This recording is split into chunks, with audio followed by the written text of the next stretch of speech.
What's going on, guys? Welcome back to a new video. Today I got Steph and we're doing a Q&A of powerlifting. Let's get started. So first question, how'd you guys meet? So funny story, I actually just met Steph in person like 2 days ago and we're best friends. Best friends. Yeah. But no, we actually met on Instagram, ironically. But look what social media can do. It can bring people together. Yeah, that's how we met, I guess. I don't know, and like, we have the same coach. Yeah. I guess that's why. Yeah. And just like mutual friends. So that's how we met. Exactly. Next question. Let's do what got you girls into powerlifting? So what got me into lifting in general was I started out doing military fitness camp. So I was in, I think, second or third year university, and I was just like, you know, typical freshman after partying, you kind of just feel like garbage, and I knew I had to change something. So my best friend at the time was like, you have to come with me to this camp, like it's really intense, it's ran by this guy who used to be in the military, and it was so hard. So then after that season finished, I got into CrossFit, and then anyways, I competed in that pretty intensely for about 4 years, and then my body was just like destroyed. So then I wanted to do something that I could still be good at, but that didn't require so much, so many hours in the gym. Like CrossFit, to compete at a high level, you need to be in the gym for like 6 hours a day, like 6 days a week. Nuts. Yeah, it was just a lot. It's like, why am I sacrificing all these things to be good at one thing in my life, you know? Yeah. So then these two girls we used to live with, Meg and Steph, they're like so strong, and they're like, you should try powerlifting. And at first I was like, only 3 lifts? Like, what? I'm like, okay. So I did it. It was awesome. And never looked back. And now I would never do CrossFit ever again. There you go. Yeah, what did you do? So me, I had just recently gotten into like fitness, maybe 6 months before that, and I was just so bored at the gym, just doing the same thing, like bodybuilding type workouts, and I just didn't really have a goal to look forward to, and other than like weight loss, and I had already achieved that. So I started having like concrete performance-based goals is like such a good so thing. Important. Yeah, so then I was starting college, and I heard that the school was gonna have like a powerlifting club, and I was just like, okay, let's get into all these clubs. I was gonna join the hockey team, and then I was like, okay, let's do powerlifting. Like, I don't really powerlift, but let's try it out for fun. So I signed up. They had a first practice, and the coach didn't even show up, and I was the only person to show up. Yeah. So then after that, I'm like, hey, you know what? So I just did my own little powerlifting workout at the gym. Like, I just killed my back on deadlifts, because that's what I thought you had to do. And then I need a big back for a big deadlift. Yeah. It's like half true. Yeah, I know. And then after that, I just like found a friend who was a coach, and I asked him to coach me for 3 months. I had no intention of competing, and then decided to join, and yeah, never looked back either. Yeah, so. I don't think I would ever change anymore. No, like, this me is neither. like our, like, this is our niche. Yeah. So that's how we got into powerlifting. Yeah. Everyone has their different story, and whatever gets you into powerlifting, just go for it. Keep rocking it. Okay, next one. Question. So given we've both done weight cuts, do we have any tips for counting macros and staying on track? Okay, so back in provincials, I had a really long off season for me to meet, and I ended up gaining 15 pounds. Yeah, so I guess it was like over summer, and you know, you go on patios and drink beer and just sitting all the time. I was at a horrible, just crappy office job, and just sitting a lot. And anyway, so that kind of packed on the pounds, and then I found like just getting a hold and control of what you're eating. I don't want to tell you my macros because it's different for everybody, but like what worked for me might not work for someone. Just like how one diet, you know, like paleo works for you, like cool, like do paleo, or if keto works for you, like do keto. Like keto definitely doesn't work for me. I would never, like, I love carbs. You know, so anyways, I won't say my macros for that reason, but I think just like gaining control over your nutrition in general. You know, if you're new to macros, I think you should, one, read up with them, what a protein is, what a carb is, and what a fat is. They're essentially the building blocks of all your nutrients of everything that you're going to be eating, and of all food in general.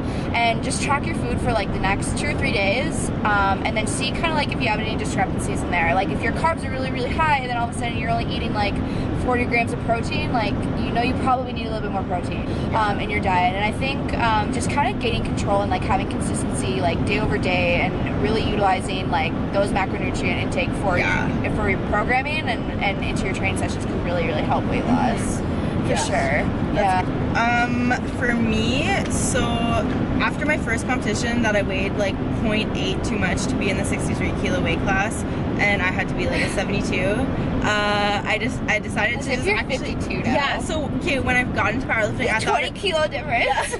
when I got into like powerlifting, I thought you could just like eat all the food and you'd be super strong. Like I didn't really get the concept of like weight classes and like Wilks and all that stuff. I wanted to like be in the 63 kilo weight class, so I like got my coach to help me with nutrition, and basically like what he did was give me macros and like guidelines to follow, which was like the best thing to do for me, because I can't follow a strict diet plan. Like if you tell me to eat like chicken and rice all day long for like every single day, that will not happen. Or like don't eat sugar. Like don't tell me what not to eat, just tell me like what like macros that I can eat that will help me fit my goals, because then I can like eat whatever I want technically, you know? It drives me nuts when people say like, oh, sugar's the devil, it's gonna kill you. It's like, no, you lost a lot of weight when you cut out sugar, because sugar is very saturated and like a lot of it. Exactly, calories, and you stopped eating like an asshole, and you probably replaced those sugar like rich foods with actually like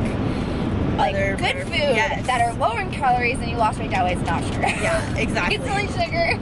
Yeah. So that's what really helped. And also just be more consistent. Honestly, at the end of the day, what comes down to it is like how consistent you are. And like if I'm going one day like eating good, but then the other day I'm eating like total crap, it's not gonna help me reach my goals. Like you have to be consistent with whatever method you're doing. Just gain control and stay consistent, that's what I would say. And don't limit yourself too much. Like, no restriction. My biggest thing, I think, for advice for nutrition was always saying, don't focus on taking things out, focus on adding something in. So if you want to say, perfect example, if you want to stop drinking so much alcohol, focus on adding just more water.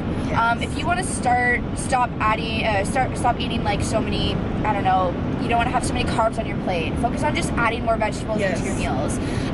Just focus on like the positive aspects. Or making better decisions in general. Even going out to restaurants, like you can go out and eat and just like order something that's way healthier than ordering something full of grease, you know? You can be just or ask for like half of the serving. Or like, dressing on the side and things like that. Just make smarter decisions.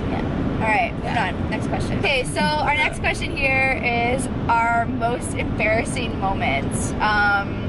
I have two really standout embarrassing moments. Okay, so my first embarrassing moment was in one of my first CrossFit competitions, and I was the last person to go, and it was in the open. I don't know if any of you guys like do CrossFit or watch CrossFit or whatever, but I think it was the 2013 or 2014 open.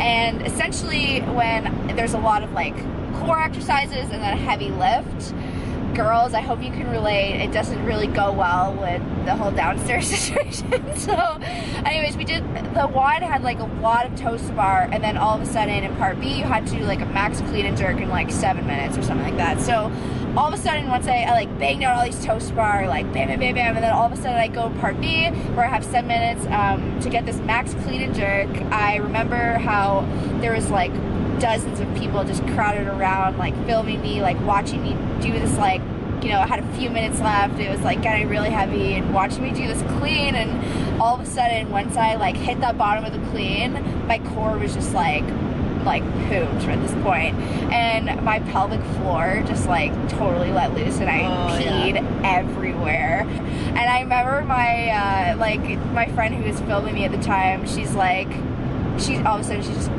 goes like this. Oh my god, that makes like it she's worse. standing That right in makes front it of me. worse. I was just like, I stand up from the clean and I was like, oh my god, well, I need to make this jerk now. And I stood up and I was like, I just peed. Like, it was so embarrassing. And all these people, like, oh my god, after I was like on my knees, like cleaning up with a fucking spray bottle. God. And oh my Is god, it it was normal in so CrossFit? embarrassing. Yeah, it was really normal. Okay. I find girls, Like, I it's know very powerlifting common is. in when girls do like double unders, Okay.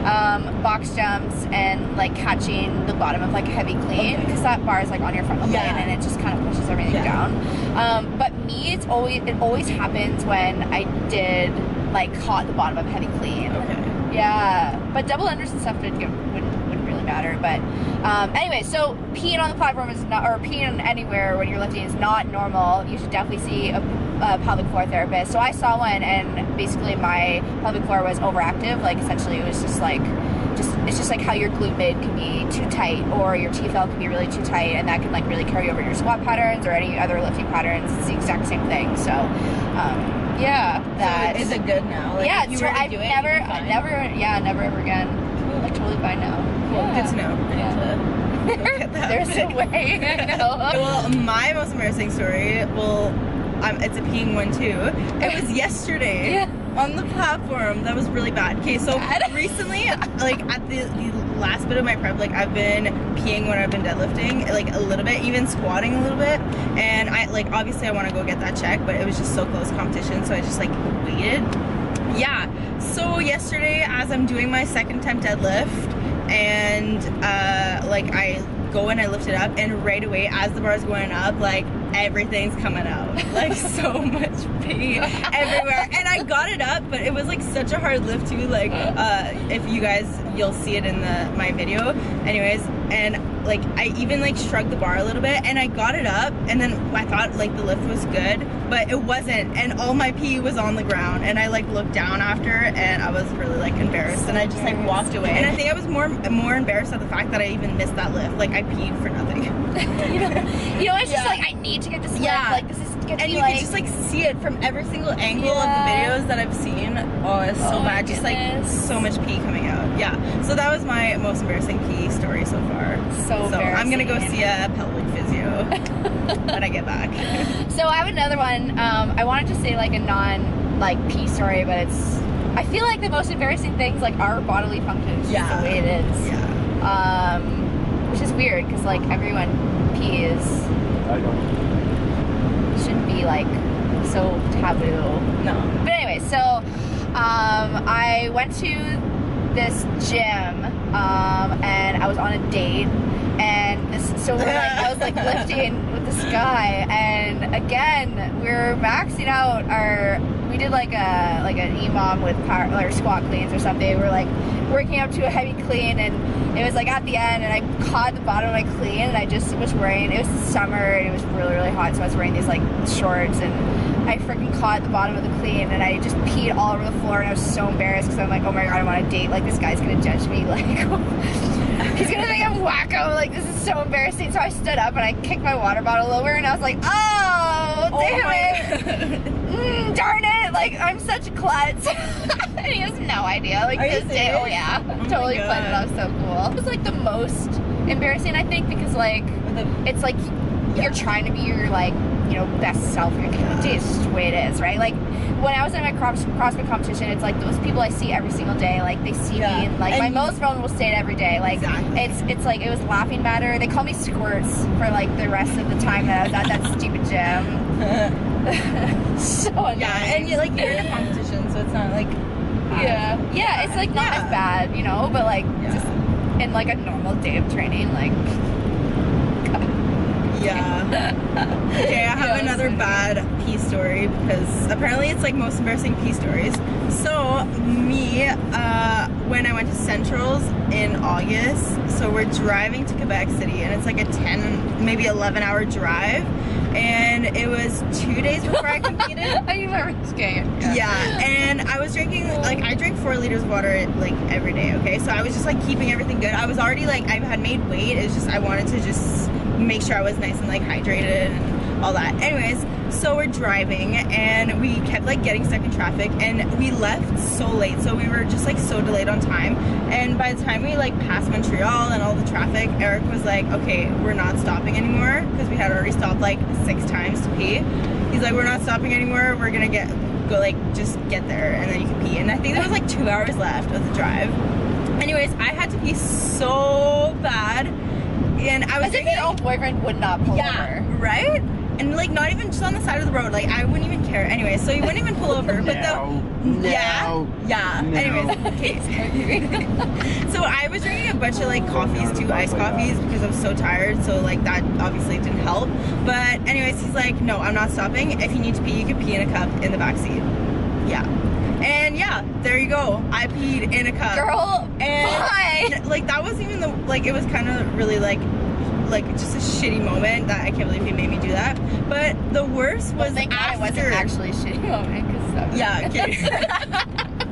Okay, no, that would have been just like way too much. But no, that wasn't even the worst. The worst was the fact that I had, what was I supposed to do with that after? With the cup? Yeah. Yeah. Like, what the heck? Yeah. So I had to dispose of it later on. If you guys want to tell us your funny, most embarrassing comment below moments, your most embarrassing moments. Or let us know like if you've been in similar situations. Because it seems to be the thing. So. Yeah, totally. Okay, so advice for a new lifter as the last question. So honestly, just start. That's my biggest advice. Just start. When I was in powerlifting, when I started to compete, I had only been training for 3 months, and I just randomly decided to compete. And I was like, am I even ready? And I was like, oh no, I'm not ready. But then I realized like I'm never gonna be ready. I'll just like keep pushing it off. And that's what I see so many people do. They keep waiting and waiting until they get like at the strength that they want. But like you're never gonna be satisfied. You're always gonna want to be stronger. So just start, and you're just gonna get better from there. Yeah, exactly. And I feel like everyone's always like, oh, I want this total, or like I want to squat like this before my first meet. It's like in the end, like no one really cares what you squat at your meet.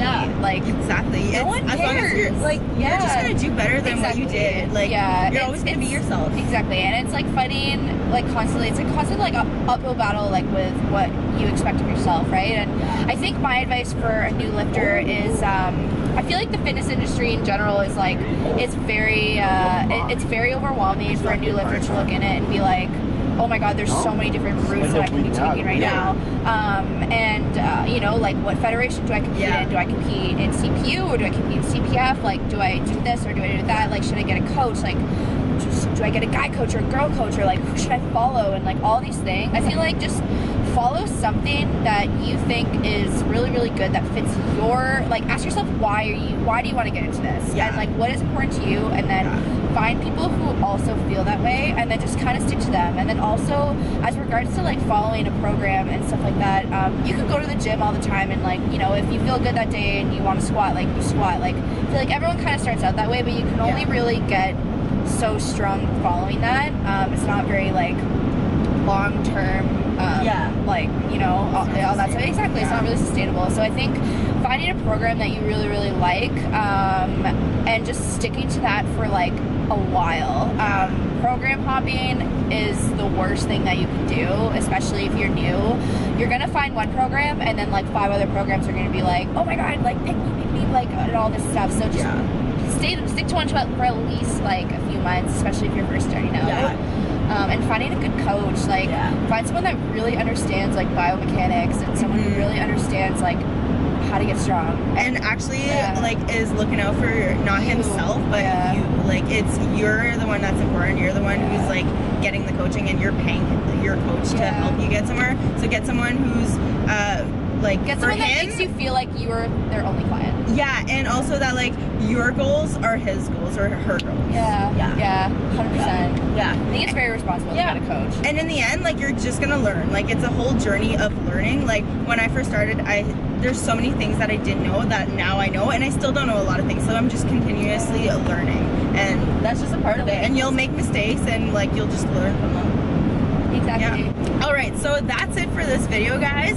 Thank you so much for watching. If you have any questions, just comment them down below and we'll just reply there. And let us know if you want to see anything else from us. Yeah. So that's it. Bye. Good job. Bye.